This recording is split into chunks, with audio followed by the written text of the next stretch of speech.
వసుదేవసుతం దేవం కంసచాణూరమర్దనం దేవకీ పరమానందం కృష్ణం వందే జగద్గురుం శంకరం శంకరాచార్యం కేశవం బాదరాయణం సూత్రభాష్యకృతో వందే భగవంతో పునః పునః. ఈశ్వరో గురురాత్మేతి మూర్తిభేదవిభాగినే వ్యోమవద్వ్యాప్తదేహాయ దక్షిణామూర్తయే నమః. యుక్తాహారవిహారాయ వివిక్తస్థలవాసినే మలయాళయతీంద్రాయ బ్రహ్మనిష్ఠాయ తే నమః.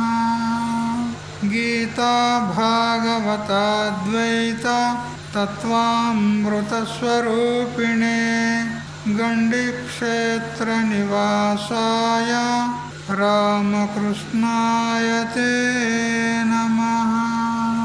ఓం పూర్ణమదః పూర్ణమిదం పూర్ణాత్ పూర్ణముదచ్యతే పూర్ణస్య పూర్ణమాదాయ పూర్ణమేవావశిష్యతే.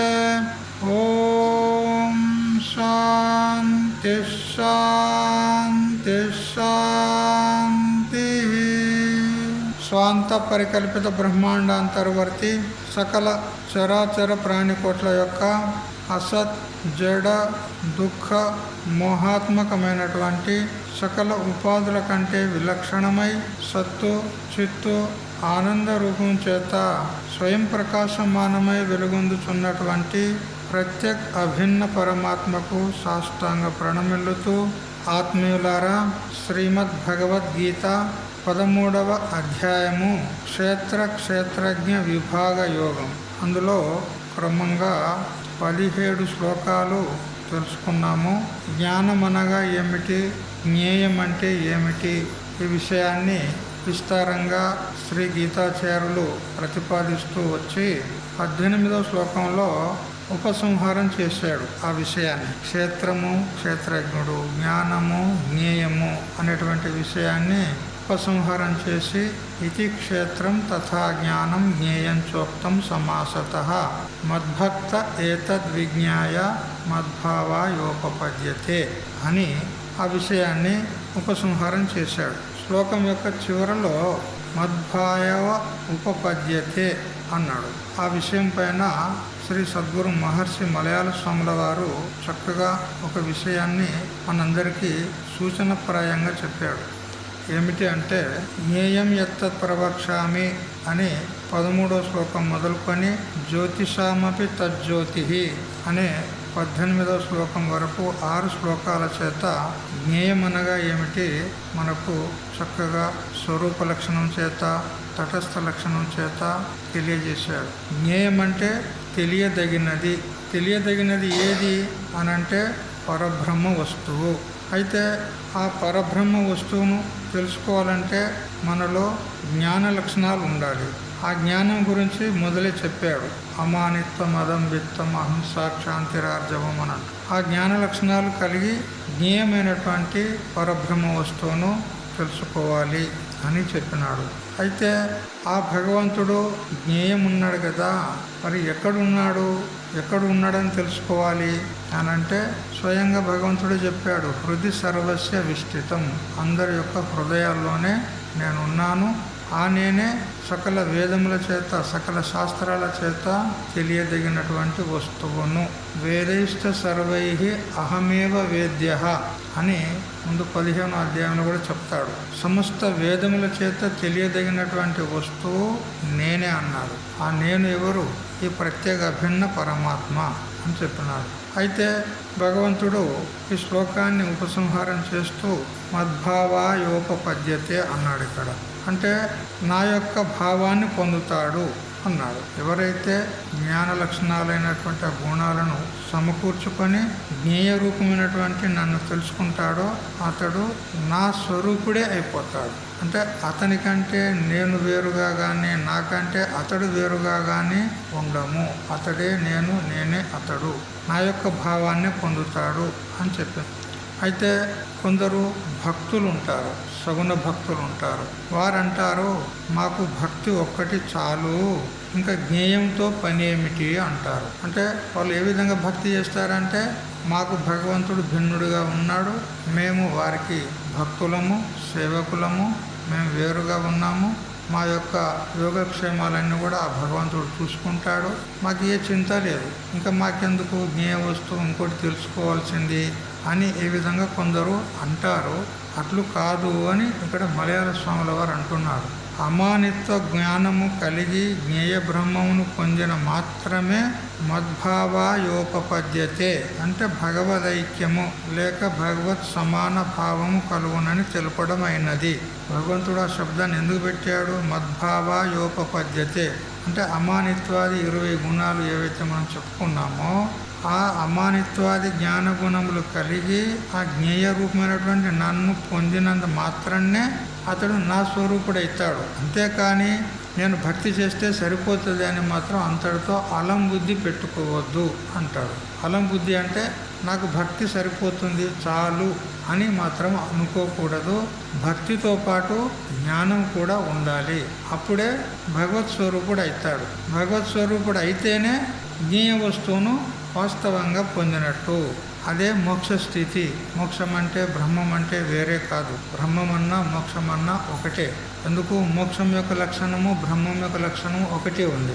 మోక్షం యొక్క లక్షణం ఏమని తెలుసుకున్నాము? ఎన్నోసార్లు చెప్పుకున్నాము మనం. సర్వ దుఃఖాల యొక్క అత్యంత నివృత్తి, మరి పరమానంద బ్రహ్మ ప్రాప్తి అంటే మోక్షం అన్నాము.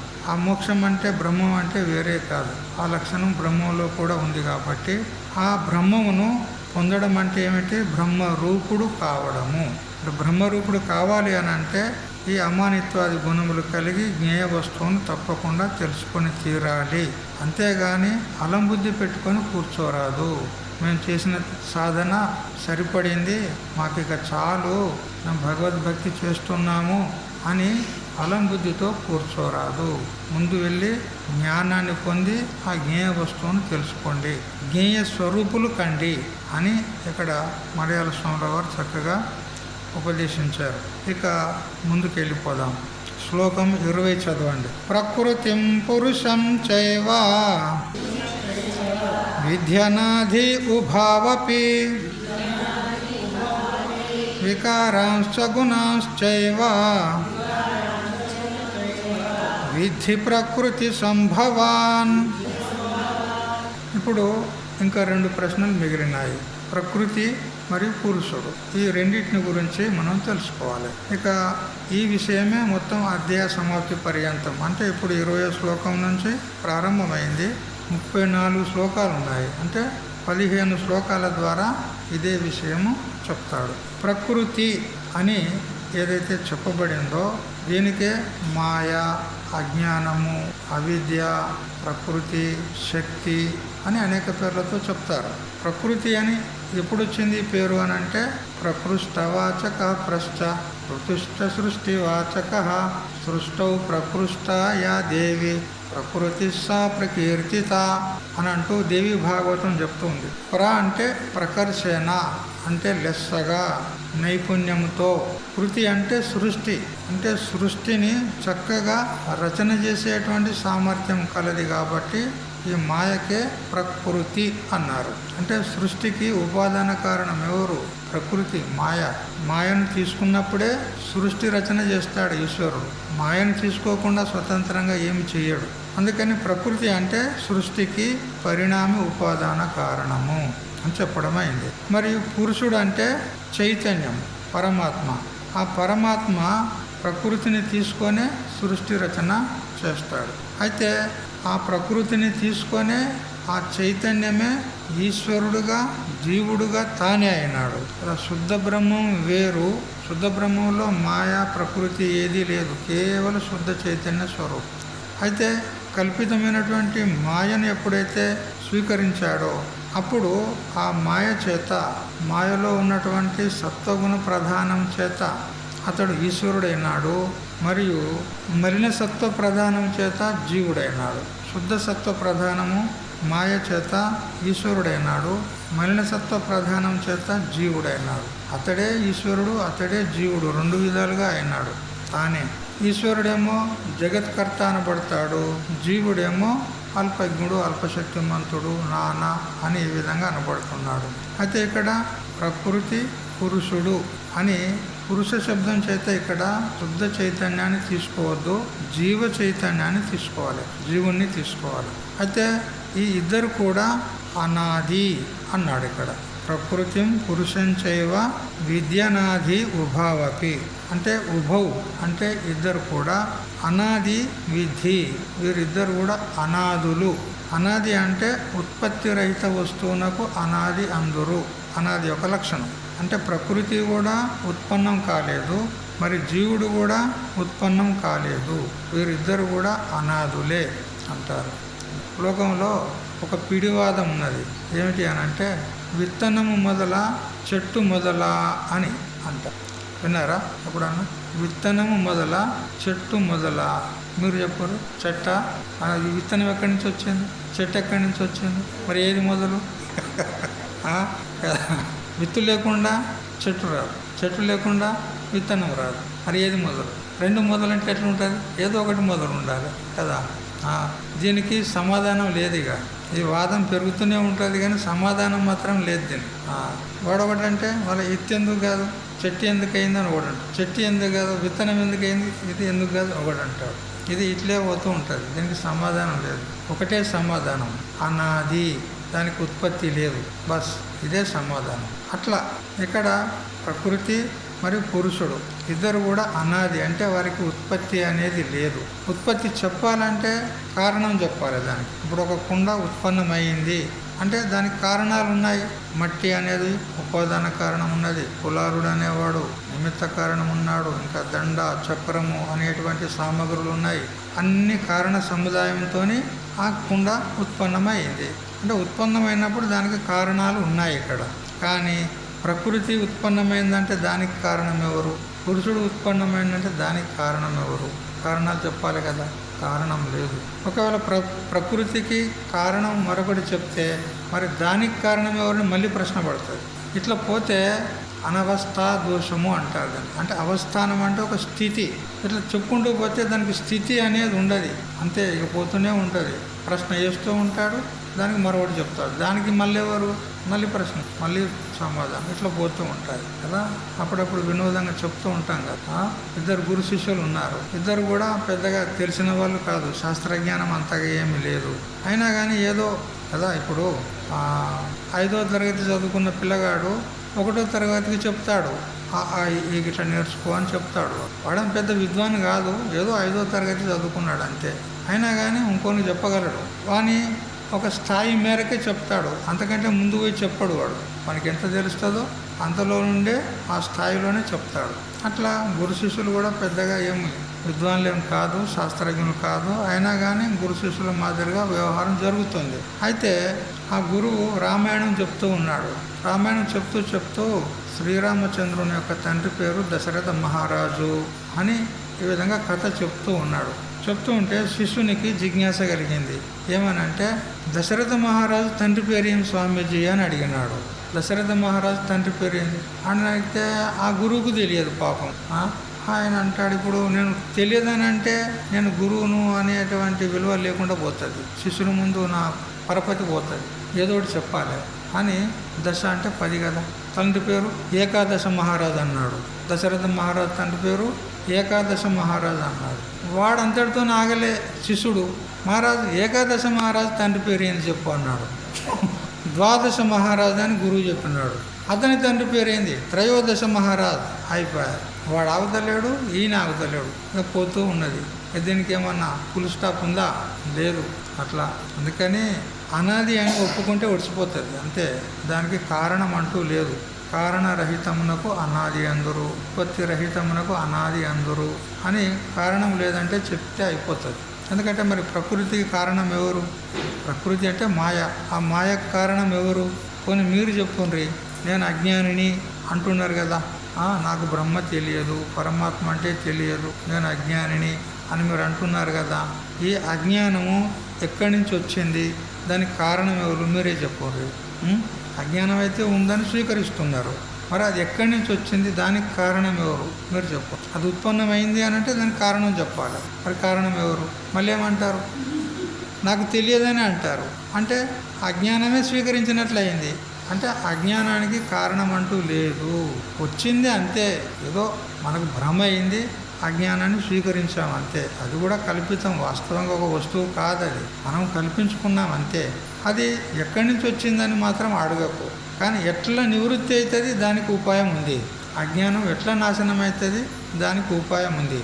కానీ ఎక్కడి నుంచి వచ్చింది, ఎట్లా పుట్టింది అని మాత్రం అడగకు కదా. ఇప్పుడు ఒక ఆయన తెల్లని దుస్తులు వేసుకున్నాడు, మంచిగా దీపావళి పండుగ అని తెల్లని దుస్తులు వేసుకున్నాడు, దారి గుండా పోతూ ఉన్నాడు. పోతూ ఉండగా ఆ పేడ యందు కాలు పడింది. అది చీకటి పూట కదా, అది పేడనా మరేందా అని తెలియదు వానికి. ఏమో మెత్తగా తాకింది కాలు కింద అని అనుకున్నాడు. అది ఏంటిదని ఇట్లా చేయితోని ఇట్లా తడిమి చూసి ఏలుతోని తీసి వాసన వస్తుంది అంత కదా. చీచి చీచి చీచి అనుకున్నాడు అంతా. ఇక దాని గురించి విచారం చేయలే. ఇక ఎందుకు, అదంతా వాసన వస్తుంది, గలీజ్ ఉన్నదంతా. అందుకని ఇది ఏంటిది, చీకటి పూట కాబట్టి ఇది ఏంటిది, ఇది ఎక్కడి నుంచి వచ్చింది, ఎవడేం చేశాడు, ఇదంతా విచారం చేయలే. ఏం చేస్తాడు? పోయి కడుక్కుంటాడు అంతే. అంతేనా? లేదు, కడుక్కుంటే పోతుంది. కానీ దాని గురించి విచారం చేయాల్సిన అవసరం కూడా లేదు. ఎందుకు? అది పనికిరాంది ఉన్నది, దాని గురించి ఏం విచారం చేస్తావు? కడుక్కో మొదలు. అట్లా అజ్ఞానం కూడా అట్లే ఉన్నది. అజ్ఞానం ఎప్పటి నుంచి వచ్చింది, ఎక్కడి నుంచి వచ్చింది, దాని తల్లిదండ్రులు ఎవరు, నీకెందుకు? అదంతా పోగొట్టుకో. ఎందుకంటే అది జన్మరణ రూప సంసారానికి హేతు అవుతుంది మనకు అజ్ఞానం. అందువల్ల దాన్ని పోగొట్టుకునే ఉపాయం చేయి. మరి ఎట్లా పోతుంది? సద్గురు సత్శాస్త్రాన్ని ఆశ్రయించు, జ్ఞానాన్ని పొందు. జ్ఞానం కలిగితే అది పోతుంది, నాశనం అవుతుంది. అందుకని దానికి ఉత్పత్తి అనేది లేదు, కానీ నాశనం అనేది ఉంది. నాశనం అవుతుంది జ్ఞానం కలిగితే. అట్లే ఈ పురుషుడు ఎవరు? జీవుడు. ఈ జీవుడు కూడా నాశనమైపోతాడు, వీడు కూడా ఉండడు. జీవుడని ఎప్పుడు చెప్పబడ్డాడు అంటే అవిద్యను స్వీకరిస్తే జీవుడు అనబడ్డాడు. కానీ చైతన్య దృష్టితో జీవుడు కాదు. ఏ విధంగా? కర్ణుని యొక్క దృష్టాంతం చెప్పుకున్నాం కదా. కర్ణుడు స్వయంగా కుంతిపుత్రుడే, కానీ రాధాపుత్రుడని అనుకున్నాడు. కానీ తెలిసిన తర్వాత నేను కుంతిపుత్రుడని తెలిసిపోయింది, రాధాపుత్రుడిని కాదు అనుకున్నాడు. అట్లే మనం కూడా నేను జీవుణ్ణి, నేను కర్తను భోక్తను, నేను పుట్టినా, నేను మరణిస్తా, నేను బ్రాహ్మణుని, క్షత్రియుని, కర్తను భోక్తను, సుఖిని దుఃఖిని అని ఏవేవో అన్నీ మీదేసుకున్నాం మనం. అవన్నీ ఆ జంజాట అంతా తొలగదీయాలి జ్ఞానం చేత, వివేకం చేసి. ఇది నేను కాదు, నాది కాదు, నేను కాదు, నాది కాదు అని అన్నిటినీ మనం వివేకం చేసి ఇది మిథ్యా, దీనికి అధిష్టానం సాక్షిని నేను అని తెలుసుకుంటే ఆ జీవత్వ భ్రాంతి పోతుంది. జీవుడు నాశనం కాడు, జీవుడు అనుకున్నాడు కదా భ్రాంతి చేత, ఆ జీవత్వ భ్రాంతి పోతుంది. కానీ చైతన్యం మాత్రం అట్లే ఉంది. ఈ విధంగా ఈ ప్రకృతి మరియు పురుషుడు ఇద్దరు కూడా అనాది, అంటే వారికి ఉత్పత్తి లేదు. కానీ జ్ఞానం కలిగితే ప్రకృతి నష్టమైపోతే ప్రకృతి యొక్క సిద్ధి, అధీన సిద్ధి కలిగినటువంటి జీవేశ్వరులు కూడా లేకుండా పోతారు. కార్యోపాధిరయం జీవ కారణోపాధిరీశ్వర కార్యకారణతాము హిత్వా పూర్ణబోధోవశిష్యతే అని అంటూ సుఖరహస్యోపనిషత్తు చెప్తుంది. కార్య ఉపాధి అంటే అవిద్య ఉపాధి జీవునికి ఉంది, కారణ ఉపాధి అంటే మాయా ఉపాధి ఈశ్వరునికి ఉంది. ఈ రెండు ఉపాధులను త్యాగం చేస్తే చైతన్యమే అవశిష్టమై ఉంటుంది. ఆ చైతన్యమే శుద్ధ చైతన్యం, అదే నీవు అని ఈ విధంగా తెలుసుకుంటే సరిపోతుంది. అప్పుడు పూర్ణబోధవ శిష్యతే పరిపూర్ణమైనటువంటి జ్ఞానం కలుగుతుంది. అంటే మాయా అవిద్యలను ఇవి మిథ్యా ఉన్నాయని తెలిసి వాటిని బాధ చేస్తే ఇక మిగిలేది చైతన్యమే అని తెలుసుకోవాలి. అయితే వికారాంచ గుణాంచైవ విధి ప్రకృతి సంభవాన్ అన్నాడు. వికారములు అంటే కార్యములు ఏవేవి? మనస్సు, బుద్ధి, ఇంద్రియాలు మరియు ఇంద్రియ విషయాలు, శబ్ద, స్పర్శ, రూప, రస, గంధ అనేటువంటి విషయాలు, మరియు సత్వగుణం, రజోగుణం, తమోగుణము, ఇవన్నీ కూడా ఎక్కడి నుంచి కలిగినాయి? ఇవన్నీ అంటే మాయా ప్రకృతి నుంచి వచ్చినాయి. పురుషుల్లో ఏవి లేవు. పురుషుడు కేవలం ఉంటాడు, అంతే, శుద్ధం ఉంటాడు. అతనిలో ఏ గుణాలు లేవు, ఇంద్రియాలు లేవు, ఏది లేదు. ఇవన్నీ ఎక్కడి అంటే ప్రకృతి, అంటే మాయలో ఉన్నటువంటి గుణాలు. ఆ మాయ వల్ల, మాయతో ఇతడు తాదాత్మ్యాన్ని పొందినాడు. తాదాత్మ్యం అంటే అభేదం, అంటే అదే నేను, నేనే అది అని ఇట్లా ఓతపోతంగా భ్రాంతిలో పడి అభిన్నంగా తెలుసుకున్నాడు. అప్పుడు ఆ మాయలో ఉన్న గుణాలన్నీ కూడా పురుషుల్లో వచ్చినట్టుగా భావించుకుంటున్నాడు. ఆ ఇంద్రియాలు నావే, నా కన్ను, నా ముక్కు, నా చెవి అంటాడు కదా, నా మనస్సు అంటాడు. ఎందుకు అంటే అవి తననిగా భావించుకున్నాడు. ఇదంతా అధ్యాస చేత, భ్రాంతి చేత అవుతుంది.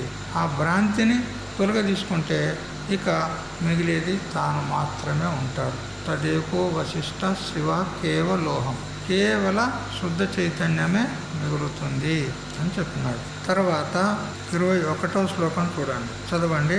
కార్యకారణకర్తృత్వే హేతు ప్రకృతి రుచ్యతే పురుష సుఖ దుఃఖానాం భోక్తృత్వే హేతురుచ్యతే. మాయా కార్యకారణములను కలుగజేయుటయందు హేతు అని చెప్పబడుచున్నది. మాయ ఏదైతే ఉందో అది కార్యమునకు, కారణములకు, ఒక్కో చోట కరణములను కూడా వ్రాసింది ఉన్నది. కార్యకరణ కర్తృత్వే, కారణాన్ని ఇక్కడ ఉంది, కొన్ని చోట్ల కరణ కర్తృత్వే అని. కార్యం అంటే ఈ శరీరము, కరణములంటే ఇంద్రియాలు మొదలైనటువంటి వీటన్నిటినీ ఉత్పన్నం చేయుటయందు హేతు ఎవరు అంటే ప్రకృతి, అంటే మాయ. ఇక పురుషుడు సుఖ దుఃఖానం భోక్తృత్వే హేతు, సుఖ దుఃఖాలను అనుభవించేవాడెవరు? పురుషుడు. ఇదంతా అధ్యాసలోనే జరుగుతుంది. పురుషుడు వాస్తవంగా నిజరూపంతో అతడు కర్త కాదు, భోక్త కాదు. వాటితో తాదాత్మ్యాన్ని పొందినందువలన కర్త, భోక్త అనబడుతున్నాడు కదా. ఇంద్రియాని హయానాహు విషయాస్తేషు గోచరాన్ ఆత్మేంద్రియ మనోయుక్తం భోక్తేత్యాహుర్ మనీషిణ అంటూ కఠోపనిషత్తు చెప్తుంది మనకు. ఆత్మ ఇంద్రియ మనస్సులతో యుక్తమయ్యి, అంటే దాంతో తాదాత్మ్యాన్ని పొంది అది భోక్త అయ్యింది. కానీ స్వరూపం చేత భోక్త కాదు. చైతన్యము, దానిలో ఏ విధమైనటువంటి వికారాలు లేవు. అయినా కానీ ఈ ప్రకృతితో తాదాత్మ్య అభిమానాన్ని పొంది, అజ్ఞానంతో అభిమానాన్ని పొంది, ప్రకృతితో ఈ పురుషుడు అభిమానం పెట్టుకున్నాడు, తాదాత్మ్య అధ్యాసాన్ని పొందినాడు. ఆ అధ్యాస చేత నేను కర్తను, నేను భోక్తను అని అనుకుంటున్నాడే కానీ వాస్తవంగా చైతన్యం నందు కర్తృత్వం లేదు, భోక్తృత్వం లేదు, ఏ వ్యాపారం లేదు. ఇదంతా అధ్యాస చేత జరుగుతుంది, అజ్ఞానం చేత జరుగుతుంది. 22వ శ్లోకం చదవండి. పురుషః ప్రకృతిస్థో హి భుంక్తే ప్రకృతిజాన్ గుణాన్ కారణం గుణసంగోస్య సదసద్యోని జన్మసు. చూడు, పురుష అంటే ఈ జీవుడు, ప్రకృతిస్థ అంటే ప్రకృతి అంటే అజ్ఞానము, దాని కార్యమైనటువంటి ఈ దేహాదిక సంఘాతం, దీనిలో ఉండి ప్రకృతిజాన్ గుణాన్ భుంక్తే, ప్రకృతి వల్ల కలిగినటువంటి గుణములను అంటే శబ్ద, స్పర్శ, రూప, రసగంధాది విషయాలను అనుభవిస్తూ ఉన్నాడు. మరియు గుణసంగ అస్య, ఇతనికి ఆ ప్రకృతి యొక్క గుణాల చేత సంగం అంటే సంబంధం ఏర్పడింది. గుణములు అంటే ఇక్కడ ఇంద్రియాలు, ఇంద్రియాలతో సంబంధం ఏర్పడి నేను చూస్తున్నాను, నేను వింటున్నాను, నేను నడుస్తున్నాను, నేను తింటున్నాను, ఉంటున్నాను అని అనేక వ్యవహారాలు చేస్తూ ఉన్నాడు. దీనికి అంతటికీ కారణం ఎవరు అంటే ఈ ప్రకృతి పురుషుల యొక్క తాదాత్మ అధ్యాస. అదే నేను, నేనే అది అని ముడిపెట్టుకున్నాడు అనమాట. దీనికే చిజ్జడ గ్రంథి అంటారు. దీనికి హృదయ గ్రంథి అని కూడా అంటారు. గ్రంథి అంటే ముడి. దానితో ఇతడు ముడేసుకున్నాడు కదా, ముడేసుకుంటారు కదా ఎప్పుడు ఆ బ్రహ్మముడి వేసుకుంటారు. అంత దగ్గర పురుషుడు బ్రహ్మచారిగానే ఉండే, అమ్మగారు కూడా బ్రహ్మచారిగానే ఉండే కదా. ఎప్పుడైతే ముడేసుకున్నారో అప్పుడు నువ్వే నేను, నేనే నువ్వు అయిపోయింది కదా, తాదాత్మ్యాధ్యాస అయింది. అప్పుడే ఇక సంతానోత్పత్తి కదా. అంతవరకు దగ్గర బ్రహ్మచారిగానే ఉండరు, అప్పుడు ఏం వ్యవహారం జరగదు. కానీ ఇద్దరు ఎప్పుడైతే ముడేసుకున్నారో అప్పుడే ఇక సంసారం మొదలైంది అనుకోండి. అట్లా ఈ ప్రకృతి మరి పురుషుడు ఇద్దరికి ముడిపడింది అధ్యాస చేత. ఆ అధ్యాస చేతనే ఈ సకల వ్యవహారాలు జరుగుతున్నాయి.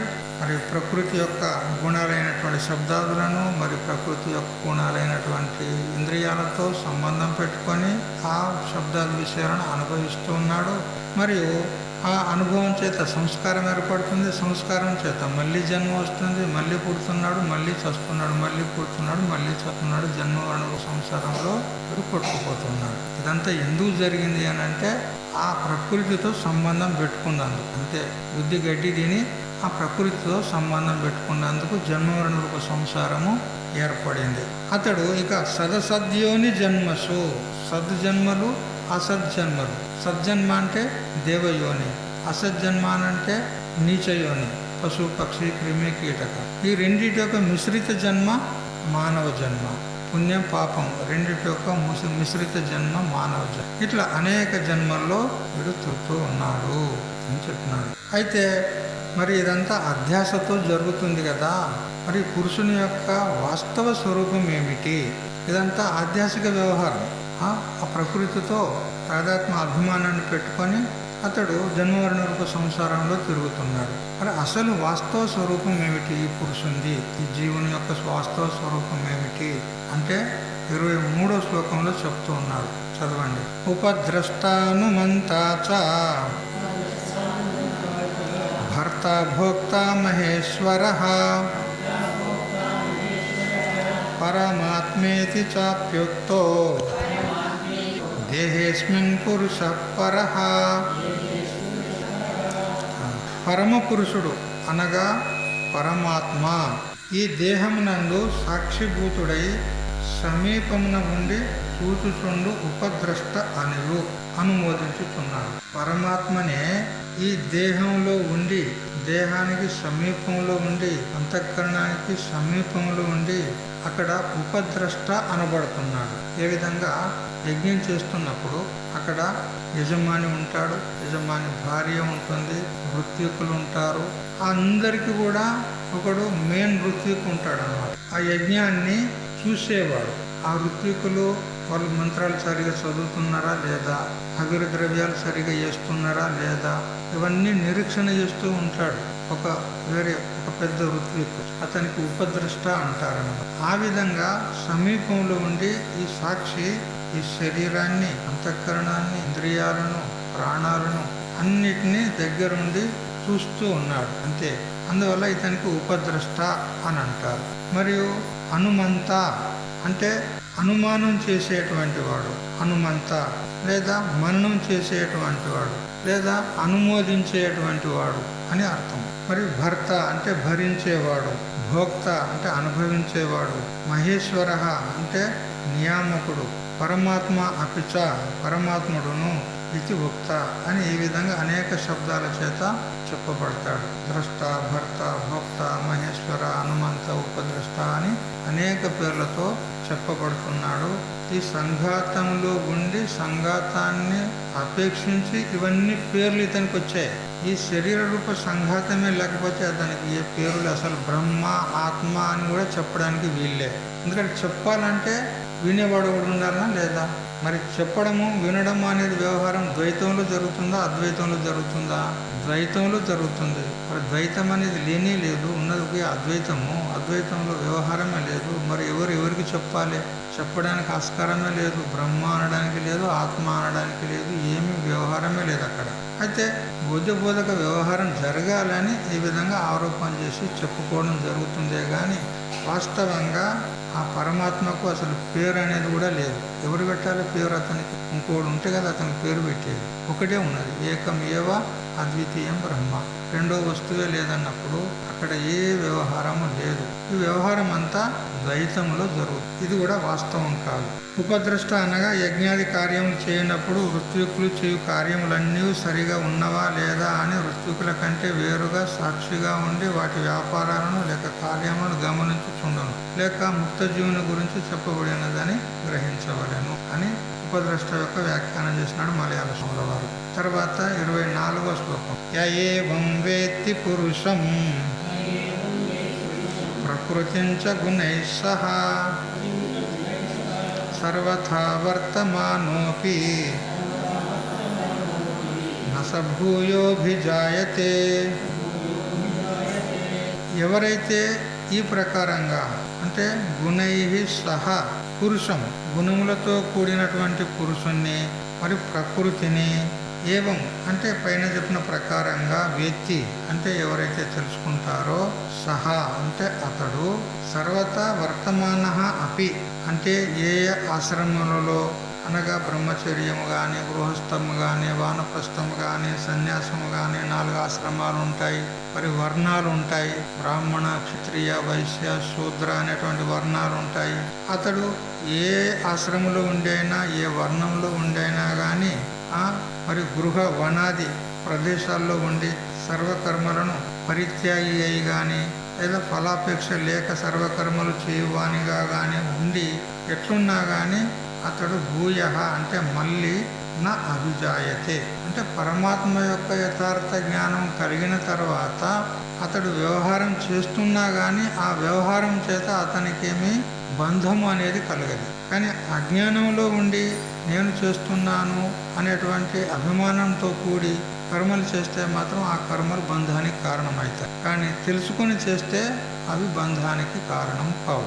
ఎందుకనంటే కర్మలు కానీ ప్రపంచం కానీ శరీరాలు కానీ మరి వ్యవహారం చేయడానికి ఉపకరించేటువంటి కరణాలు ఇంద్రియాలు కానీ ఇవన్నీ కూడా మిథ్యా అని తెలుసుకున్నాడు. మిథ్యా అని తెలుసుకున్న తర్వాత వాటితో ఏమీ హాని లేదు.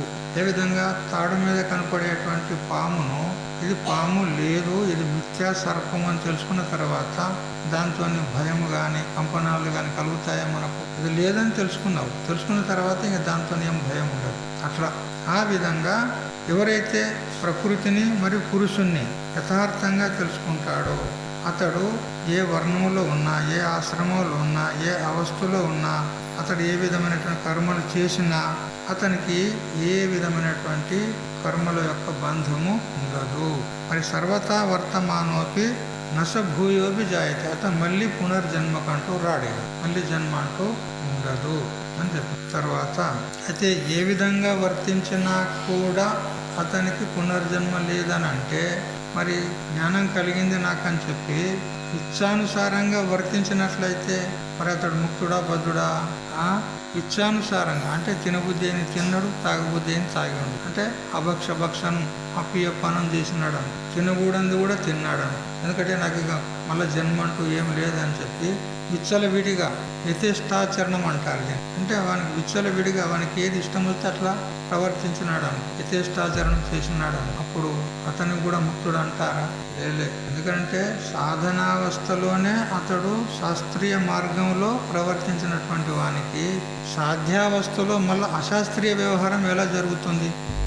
జరగదు. అలా జరిగిందంటే ఇంకా శాస్త్రజ్ఞానం అతనికి పూర్తిగా లేదు, అనుభవ జ్ఞానం రాలేదు. కేవలం నేను జ్ఞానిని అని అభిమానించాడే కానీ జ్ఞానం కలగలేదు. ఇంకా ఈ విషయంలో శ్రీ సురేశ్వరాచార్యులు చాలా ఘోరంగా చెప్పినారు. బుద్ధాద్వైత సతత్వస్య యథేష్టా చరణం యది సునాం తత్వ దృశాం చేయవ కో భేదో అశుచి భక్షణే అన్నాడు. ఇప్పుడు నాకు జ్ఞానం కలిగింది అని చెప్పి ఇష్టం వచ్చినట్టుగా అతడు వ్యవహారం చేశాడు అనుకో, అంటే మాంసభక్షణం చేసేది, మరి మద్యపానం చేసేది, ఇచ్ఛానుసారంగా చేశాడు అనుకో, అతనికి మరియు ఊర కుక్కకు ఏం తేడా ఉంది అన్నాడు. ఊర కుక్కలు ఉంటాయి కదా, ఆ కుక్కలకు ఏమైనా కంట్రోల్ ఉందా? ఎవరైనా నియమం చేసినరా నువ్వు లెఫ్ట్ సైడే పోవాలి అని ఎవరైనా నియమం చేసినరా? దాన్ని ఏది ఎట్లా కూడా పోతుంది, ఏది కూడా తింటుంది, ఎక్కడ కూడా వండుకుంటుంది, ఏదన్నా చేస్తుంది. మరి ఈ కుక్కకు వానికి ఏం తేడా ఉంది? అట్లా చేయడు. నిజంగా జ్ఞానం కనుక ఉన్నట్లయితే అటువంటి వ్యవహారము చేయడు. సాధనావస్థలోనే శాస్త్రీయ మార్గంలో అతడు నడుచుకున్నటువంటి వాడు జ్ఞానం కలిగిన తర్వాత మళ్ళీ అశాస్త్రీయ వ్యవహారం ఎలా చేస్తాడు, యథేష్టాచరణం ఎలా చేస్తాడు? అతడు చెయ్యడు. అలా చేస్తున్నాడు అని అంటే అతడు జ్ఞాని కాదు అని తెలుసుకోవాలి కదా. ఇప్పుడు మొన్న ఒక పెద్ద మనిషి శంక చేశాడు కదా, వాళ్ళు ఇట్లా తింటారు, తాగుతారు, జ్ఞానులం అనుకుంటారు, అది ఇది అంటారు కదా, అది జ్ఞానుల వ్యవహారం కాదు. అది మూర్ఖులు వాసన చేత, భోగ లాలస చేత వాళ్ళ వ్యవహారం చేస్తున్నారు, కానీ వాళ్ళు కాదు అని తెలుసుకోవాలి. తర్వాత 25వ శ్లోకం చదవండి. ధ్యానేనాత్మని పశ్యంతి కేచిదాత్మానమాత్మనా అన్యే సాంఖ్యేన యోగేన కర్మయోగేన చాపరే. అయితే ఈ పరబ్రహ్మమును ఎవరెవరు ఏ విధంగా తెలుసుకుంటారు, ఏ విధంగా దర్శిస్తారు అనే విషయాన్ని చెప్తూ, కేచిత్ అంటే కొంతమంది, ధ్యానేన ధ్యానం చేత ఆత్మను దర్శించుకుంటారు. ఆత్మని అంటే తన అంతఃకరణం నందు, ఆత్మన అంటే మనసు చేత లేక బుద్ధి చేత, ఆత్మానం అంటే పరమాత్మను పశ్యంతి చూస్తూ ఉన్నారు. ధ్యానం చేత పరమాత్మను దర్శించుకుంటూ ఉన్నారు. అన్యే మరికొందరు సాంఖ్యేన యోగేన అంటే సాంఖ్య యోగం చేత అంటే జ్ఞాన యోగం చేత కొందరు పరమాత్మను తెలుసుకుంటున్నారు, దర్శిస్తూ ఉన్నారు. అపరే మరికొందరు కర్మయోగేన చ మరికొందరు కర్మయోగం చేత ఆ భగవంతుణ్ణి పరమాత్మను తెలుసుకుంటున్నారు, చూస్తూ ఉన్నారు. అయితే అన్ని రకాలుగా చెప్పాడు. ఇప్పుడు కర్మయోగం చేత కూడా ఆత్మదర్శనం అవుతుంది అని చెప్తున్నాడు. కానీ పూర్వము ఏం చెప్తూ వచ్చాడు? కర్మ చేత ఆత్మదర్శనం కాదు, కర్మ చేసినట్లయితే అంతఃకరణ శుద్ధి కలుగుతుంది, జ్ఞాననిష్ట యోగ్యత ప్రాప్తమవుతుంది. అప్పుడు ఈశ్వరుని యొక్క అనుగ్రహం చేత అతని అంతఃకరణం శుద్ధిపడి ఆ శుద్ధాంతఃకరణంలో వివేకం, వైరాగ్యం, షట్ సంపత్తి, ముముక్షుత్వం అనేటువంటి సాధన చతుష్ట సంపత్తి ప్రాప్తమవుతుంది. అప్పుడు సద్గురు సత్శాస్త్రాన్ని ఆశ్రయించి శ్రవణం, మననం, నిధిధ్యాసనాలు చేస్తూ ఉంటాడు, శ్రవణాదులు చేస్తాడు. అప్పుడు అతనికి జ్ఞానోదయం కలుగుతుంది. ఆ జ్ఞానం చేత ముక్తుడవుతాడు అని ఈ విధంగా పూర్వం చెప్పినాడు. ఇక్కడనేమో కర్మయోగం చేత ఆత్మను దర్శిస్తారు అని చెప్పినాడు. అయితే ఇక్కడ మనము కేవల కర్మ చేత కాదు, కర్మ చేస్తే అంతఃకరణ శుద్ధిపడి జ్ఞాన సాధనలు పట్టుబడి మరియు శ్రవణాదులు చేస్తే జ్ఞానం కలుగుతుంది, అప్పుడు దర్శిస్తాడు అని మనం ఇక్కడ కూడా ఆ పూర్వం చెప్పిందే అనుషంగంగా తీసుకోవాలి. కానీ కర్మచేతనే మోక్షం అని మాత్రము అనుకోరాదు. ఈ విధంగా ఇంత వివేకం ఉంది ఇక్కడ. మరియు మరికొందరు ఏ విధంగా ఆ పరమాత్మను ఉపాసిస్తారు చెప్తున్నాడు. అన్యేత్వేవమజానంతః శ్రుత్వాన్యేభ్య ఉపాసతే తేపి చాతితరంత్యేవ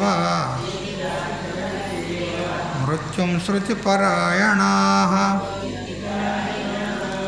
ఏవం అంటే ఇట్లు చెప్పబడినటువంటి ధ్యాన, సాంఖ్య, కర్మయోగములను అజానంతః అంటే తెలుసుకొనజాలని వారులైనటువంటి వారు, అన్యేతు ఇతరులైతే, అన్యేభ్య అంటే ఇతరులకు ఆత్మజ్ఞానుల వలన శృత్వ అంటే ఉపదేశాన్ని పొంది, ఉపదేశం అంటే ఏదో మంత్రోపదేశం కాదండి, అంటే తత్వమస్యాది మహావాక్య ఉపదేశం అంటే విచారణ. శ్రీ గురుదేవుని యొక్క ముఖార బిందం నుండి శ్రవణం చేసి ఆ శ్రవణం చేసిన దాన్ని మళ్ళీ మళ్ళీ పదే పదే మననము, నిధిధ్యాసనం చేస్తే అతనికి జ్ఞానం కలుగుతుంది అని ఈ విధంగా ఉపాసన అంటే నిధిధ్యాసనం చేస్తారు, ఉపాసన చేస్తారు. శృతిపరాయణాః అట్లు వినుట యందు ఆసక్తి కలిగినటువంటి తే అపిచ వారలు కూడా మృత్యుం అతితరంతి ఏవ మృత్యువును దాటుతారు అని చెప్తున్నది. అంటే ఇవన్నీ కూడా బహిరంగ సాధనాలు అయినా కానీ వీటి చేత కూడా మోక్షం కలుగుతుంది అని భగవంతుడు చెప్తున్నాడంటే వీటి చేతనే మోక్షం కాదు. ఇప్పుడు మనం చెప్పుకున్న ప్రకారంగా ఉత్తరోత్తర సాధనాలు చేస్తేనే కాలాంతరంలో అతడు ముక్తుడవుతాడు. అంతేగాని శాస్త్రంలో అనేక రకాలుగా చెప్పింది ఉన్నది.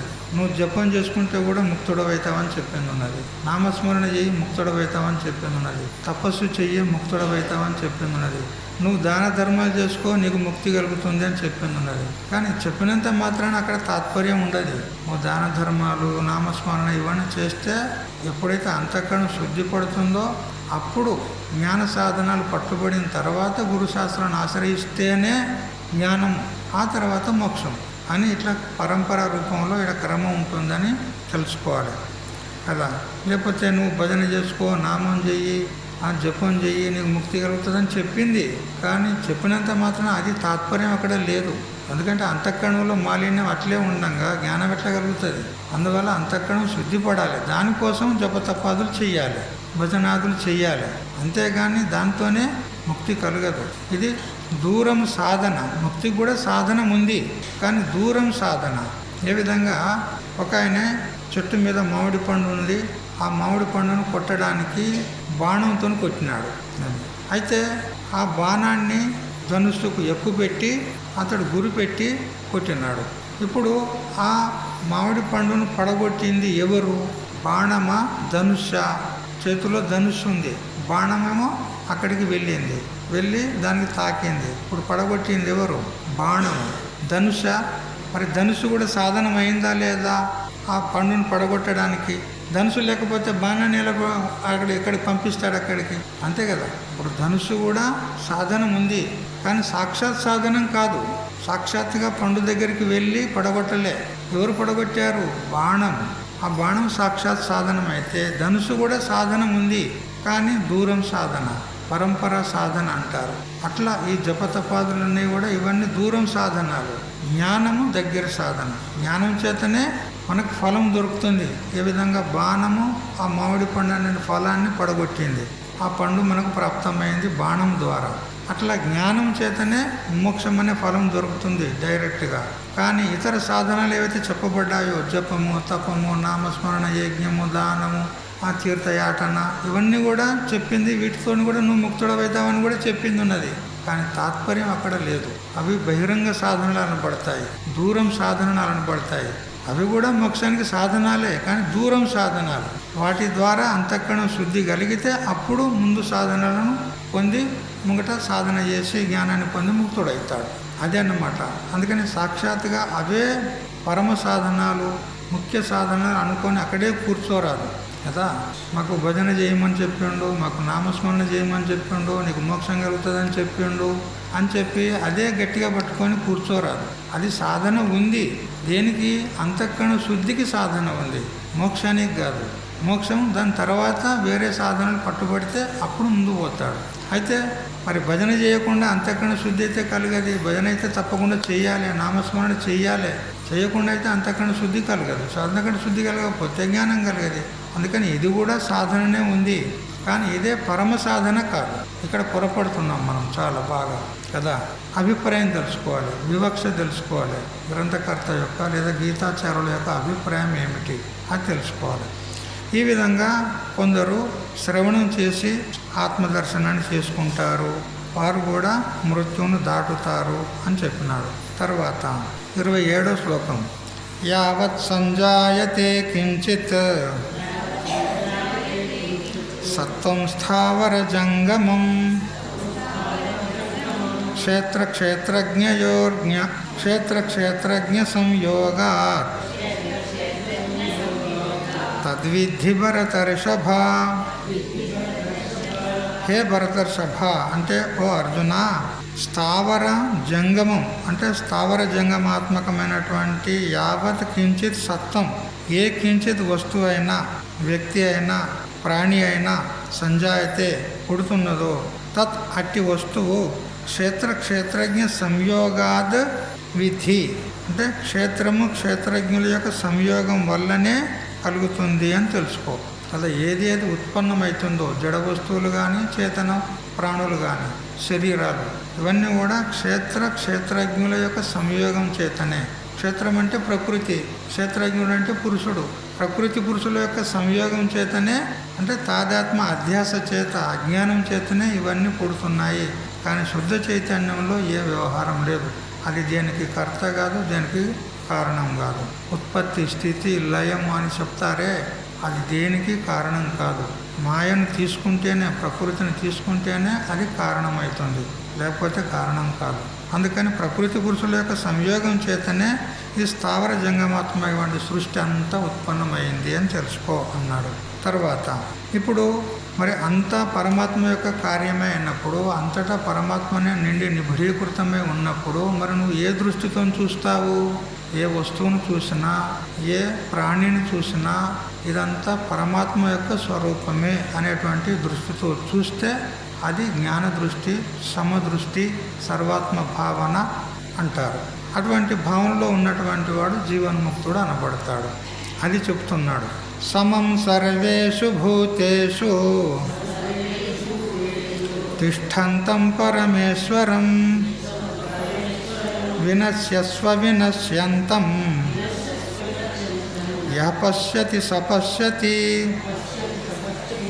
సర్వభూతేషు అంటే సమస్త భూతముల యందు, భూతములంటే సకల ప్రాణుల యందు సమం తిష్టంతం సమానముగా ఉండునట్టి వినశ్యత్సు అవినశ్యంతం. చూడు, వినాశశీలమైనటువంటి శరీరాదులలో అవినాశి రూపంలో ఉండి ఏ పరమాత్మ అయితే ఉందో పరమాత్మ అతన్ని యః పశ్యతి ఎవరైతే చూస్తాడో సహ పశ్యతి అతడే నిజంగా పరమాత్మను ఎరిగినవాడు. శరీరాలను కూడా నాశనమైపోతాయి. నాశనమైపోయేటువంటి శరీరాల్లో కూడా నాశనం కానటువంటి చైతన్యం పరమాత్మ ఉన్నాడు. అతన్ని మనం దర్శించాలి. శరీరాలు నశ్వరములే అయినా శరీరానికి అధిష్టాన చైతన్యం మాత్రం అది నశ్వరం కాదు, అది నిత్యము, సత్యము, అదే పరమాత్మ అని ఎవరైతే దర్శిస్తారో అతడే నిజంగా పరమాత్మను దర్శించినట్టు. అతడే జ్ఞాని, అతడే జీవన్ముక్తుడు అనబడతాడు. సమం పశ్యనిహి సర్వత్రా సమవస్థితమీశ్వరం న హినస్త్యాత్మనాత్మానం తతో యాతి పరాం గతిం. హి అంటే ఏలయనగా సర్వత్ర సమవస్థితం అన్ని ప్రాణుల్లో సమానంగా ఉన్నటువంటి ఈశ్వరం అంటే ఈశ్వరుణ్ణి సమం పశ్యన్ సమభావంతో చూచుచున్నవాడై ఆత్మానం ఆత్మన తనను తన చేత న హినస్తి హింసించుకొనడు. తతః అందువల్ల పరాం గతిం అంటే సర్వోత్కృష్టమైనటువంటి గతిని అనగా మోక్షమును యాతి అంటే పొందుతున్నాడు. అంటే సకల ప్రాణుల యందు కూడా సమముగా ఉన్నటువంటి పరమేశ్వరుణ్ణి సర్వసమునిగా అందరిలో ఏకరీతిగా వ్యాపించి ఉండి అతడే నా యందు కూడా ఉన్నాడు, నేను కూడా ఆ పరమాత్మనే అని తెలుసుకున్నట్లయితే ఇంకా ఏ ప్రాణికి కూడా హాని తలపెట్టాడు, ఎవరికి కూడా హింస చేయడు. అందువల్ల తనను తాను చంపుకొని వాడవుతాడు. అంటే ఎవరికి హింస చేసినా ఎవరికి హాని చేసినా తనకు తాను చేసుకున్నట్టే కదా. మరి ఎప్పుడైతే అందరిలో పరమాత్మ ఉన్నాడని తెలుసుకుంటాడో అప్పుడు ఎవరికి హింస చేస్తాడు, ఎవరికి హాని చేస్తాడు? చెయ్యడు. అన్నప్పుడు తనను తాను హింస చేసుకొని వాడే అవుతాడు. అటువంటి వాడే నిజంగా దైవ సాక్షాత్కారాన్ని పొందినటువంటి వాడు, అతడే ముక్తిని పొందుతున్నాడు అని చెప్పినాడు. ప్రకృత్యైవ చ కర్మాణి క్రియమాణాని సర్వశః యః పశ్యతి తథాత్మానం అకర్తారం స పశ్యతి. యః అంటే ఎవడైతే కర్మాణి సకల కర్మలు సర్వశః అన్ని విధములుగా ప్రకృత్యా ఏవచ ప్రకృతి చేతనే క్రియమాణాన్ని చేయబడుచున్నవిగా తత అలాగున ఆత్మానం తనను అకర్తారం కర్తగాని వాణినిగా పశ్యతి చూచుచున్నాడో సహ పశ్యతి అతడు నిజంగా ఆత్మదర్శనం చేసుకున్నవాడు. అంటే ఈ లోకంలో ఏవేవి కర్మలు జరుగుతున్నాయో అవన్నీ కూడా ప్రకృతి ద్వారానే జరుగుతున్నాయి, ఆత్మ ద్వారా జరగడం లేదు. నేను ఏ పని చేయడం లేదు, ఏ కర్మ చేయడం లేదు, ఏ వ్యవహారం చేయడం లేదు. జరుగుతుందంతా ప్రకృతి ద్వారా జరుగుతుంది, నేనేమి చేయడం లేదు అని ఎవరైతే తెలుసుకుంటాడో అతడే నిజమైనటువంటి తత్వవేత్త అంటున్నాడు. తర్వాత యథాభూత పృథగ్భావం ఏకస్తమను పశ్యతి తత ఏవ చ విస్తారం బ్రహ్మ సంపద్యతే తదా. యదా ఎప్పుడైతే భూత పృథగ్భావం అంటే నానావిధ భూత ప్రపంచమును ఏకస్థం ఒక్కదాని యందున్న దానినిగా తత ఏవ ఆ ఒక్క ఆత్మ వలననే విస్తరించుచున్న దానినిగా అనుపశ్యతి చూచుచున్నాడో తదా అతడు అప్పుడు బ్రహ్మ సంపద్యతే బ్రహ్మమును పొందుచున్నాడు. ఏది జరిగినా కానీ అంత ఒకే ఒక పరబ్రహ్మమునందే జరుగుతుంది కదా. ఇప్పుడు సినిమా జరుగుతూ ఉంటుంది, సినిమా అంతా నడుస్తూ ఉంటుంది, ఒక తెర మీదనే జరుగుతూ ఉంటుంది. ఒకే ఒక తెర మీదనే అనేక విధములైనటువంటి దృశ్యాలు మనకు కనపడుతూ ఉంటాయి. అట్లా ఒకే ఒక పరమాత్మ అయిందే ఇవన్నీ జరుగుతూ ఉన్నాయి. అదే మన స్వప్నం కూడా, అక్కడ అనేక విధాలైన స్వప్నాలు చూస్తావు. మంచి స్వప్నం చూస్తావు, చెడ్డ స్వప్నం చూస్తావు, చిత్ర విచిత్రమైనవి చూస్తావు. ఒక్కొక్కసారి మనకు అనుభవం లేనటువంటివి కూడా కనపడుతూ ఉంటాయి కదా. ఏ విధంగా కనపడ్డా కానీ ఒకే ఒక సాక్షి అందే కనపడుతున్నాయి అని మనం ఏ విధంగా స్వప్నాన్ని చూస్తామో అట్లా ఈ సంపూర్ణ ప్రపంచంలో జరుగుతున్నటువంటి సకల వ్యవహారాలన్నీ కూడా ఎక్కడ జరుగుతున్నాయి అంటే అధిష్టానమైనటువంటి చైతన్యం నందు, అంటే నాయందే జరుగుతున్నాయి, ఆత్మయందే జరుగుతున్నాయి అని ఎవరైతే దర్శిస్తారో చూస్తారో అతడే బ్రహ్మమును పొందుతున్నాడు. అంటే తన స్వరూపాన్ని బ్రహ్మముగా తెలుసుకొని ఆ స్వరూప స్థితిలో ఉంటాడు అని చెప్పింది. అనాదిత్వాత్ నిరుగుణత్వాత్ పరమాత్మాయమవ్యయః శరీరస్థోపి కౌంతేయ న కరోతి న లిప్యతే. హే కౌంతేయ అంటే ఓ కుంతిపుత్రుడు అర్జున, అనాదిత్వాత్ నిర్గుణత్వాత్ అంటే పరమాత్మ ఎలాంటి వాడు, జన్మ లేనటువంటి వాడు, ఉత్పత్తి కానివాడు, అతడు సత్వ రజ తమ గుణాలు లేనటువంటి వాడు. అయం పరమాత్మ అవ్యయ, ఈ పరమాత్మ నాశరహితుడు. శరీరస్థ అపి న కరోతి న లిప్యతే, ఈ శరీరం నందు ఉంటున్నవాడై కూడా అతడు ఏమి చేయడం లేదు, ఆ కర్మల చేత అతడు లిప్తుడు కాదు, అతనికి ఏం సంబంధం లేదు, వాటి చేత అంటుకొనబడడు, ఆ కర్మల చేత అంటుకొనబడడు. ఇది పరమాత్మ యొక్క వాస్తవ స్వరూపం. శరీరం నందే ఉంటాడు, అన్ని వ్యవహారాలు జరుగుతూ ఉన్నాయి, ప్రకృతి ద్వారా జరుగుతున్నాయి, కానీ తాను మాత్రము ఏమి చేయడం లేదు, ఆ కర్మలతో ఇతనికి సంబంధం లేదు. ఇది మన స్వరూపము అని తెలుసుకోవాలి. తర్వాత యథా సర్వగతం సౌక్ష్మ్యాద్ ఆకాశం నోపలిప్యతే సర్వత్రావస్థితో దేహే తథాత్మానోపలిప్యతే. చూడు, ఆకాశం అంతటా కూడా వ్యాపించి ఉన్నది, మరియు ఈ పృథ్వీభూతం కంటే, జలభూతం కంటే, అగ్నిభూతం కంటే, వాయుభూతం కంటే కూడా సూక్ష్మం ఉన్నది, అన్నిట్లో అనుసృతమై ఉన్నది, అంతటా వ్యాపించి ఉన్నది. మరి దేని చేత అంటుకోదు. ఆకాశం దేనితో అంటుకుంటుందా? అంటుకోదు. అట్లా తథా అదేవిధంగా ఆత్మ అంటే పరమాత్మ సర్వత్ర దేహే సమస్త శరీరములందు అవస్థిత ఉండినది కూడా న ఉపలిప్యతే, అది దేని చేత అంటుకొనబడదు, దేనితో సంబంధం లేదు కదా. మన అంతఃకరణంలో రాగము, ద్వేషము, కామము, క్రోధము, ఈర్ష్య, అసూయ అనే గుణాలు ఉన్నాయి. అట్లే దైవీ గుణాలు కూడా ఉన్నాయి, అమానిత్వాది గుణాలు కూడా ఉన్నాయి. అవన్నీ ఒకసారి సత్వగుణం ఉత్పన్నమవుతుంది, ఒక్కోసారి రజోగుణం, ఒక్కోసారి తమో గుణం, ఇట్లా మారుతూ ఉంటాయి. అనేక క్రియలు జరుగుతూ ఉంటాయి, సుఖం కలుగుతూ ఉంటుంది, దుఃఖం కలుగుతూ ఉంటుంది, రాగద్వేషాలు కలుగుతూ ఉంటాయి, ఎన్నో జరుగుతూ ఉంటాయి. కానీ అది మాత్రము దేని చేత సంబంధం లేకుండా కేవలం సాక్షిగా ఉంటుంది. ఆత్మకు ఏ సంబంధం లేదు, దేనితో అంటుకొనబడదు.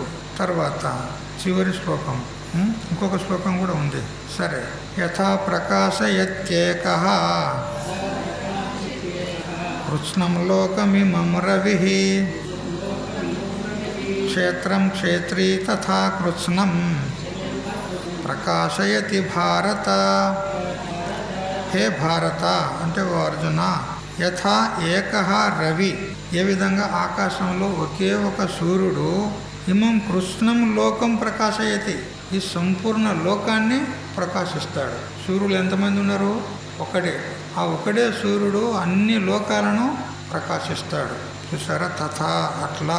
క్షేత్రి అంటే ఈ క్షేత్రంలో ఉన్నటువంటి క్షేత్రజ్ఞుడు ఎవరు? పరమాత్మ. అంటే ఎవరో కాదు, నీవే.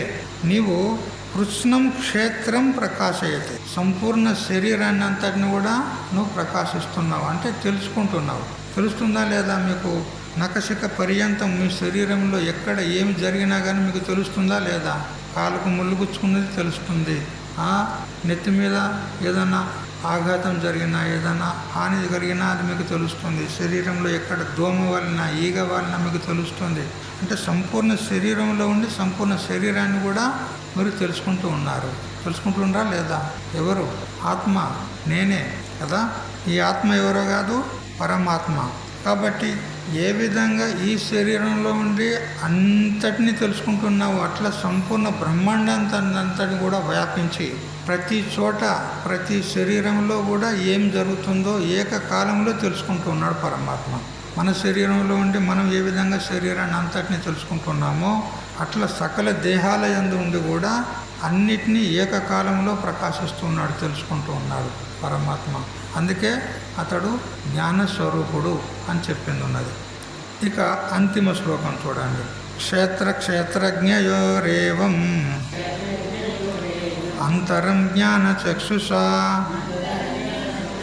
భూత ప్రకృతి మోక్షంచ ఏ విదుర్యాంతి తే పరం. ఏవం అంటే ఈ ప్రకారంగా, ఏ అంటే ఎవరైతే, క్షేత్ర క్షేత్రజ్ఞయోర్ జ్ఞానం, క్షేత్రం అంటే ఏమిటి, క్షేత్రజ్ఞుడు అంటే ఏమిటి, మరి వాటి యొక్క అంతరం అంటే భేదం ఏమిటి, మరి భూత ప్రకృతి మోక్షంచ భూతములకు సంబంధించి ఉండేటువంటి ప్రకృతి నుండి విముక్తి నొందదగినటువంటి ఉపాయమును, మరియు జ్ఞాన చక్షుష జ్ఞాన దృష్టిచ్చే ఎవరైతే తెలుసుకుంటున్నారో, విదుహు అంటే తెలుసుకుంటున్నారో, తే వారు పరం అంటే పరమపదమైనటువంటి మోక్షాన్ని యాంతి అంటే పొందుతున్నారు కదా. ఇట్లు ఎవరైతే క్షేత్రజ్ఞుల యొక్క భేదాన్ని, భూతములకు సంబంధించి ఉండేటువంటి ప్రకృతి నుండి విముక్తి నొందదగినటువంటి జ్ఞానాన్ని పొంది ఎవరైతే ఉంటారో వారు సర్వోత్తమమైనటువంటి మోక్షాన్ని పొందుతున్నారు అని ఈ విధంగా 13వ అధ్యాయాన్ని మనము ఉపసంహారం చేసుకున్నాము. ఇది శ్రీమద్భగవద్గీతాసు ఉపనిషత్సు బ్రహ్మ విద్యాయాం యోగశాస్త్రే శ్రీకృష్ణార్జున సంవాదే క్షేత్రజ్ఞ విభాగయోగో నామ 13వ ఓం శ్రీకృష్ణ పరబ్రహ్మార్పణమస్తు. ఓం సహనావతు సహనౌ భునక్తు సహ వీర్యం కరవావహై తేజస్వినావధీతమస్తు మా విద్విషావహై.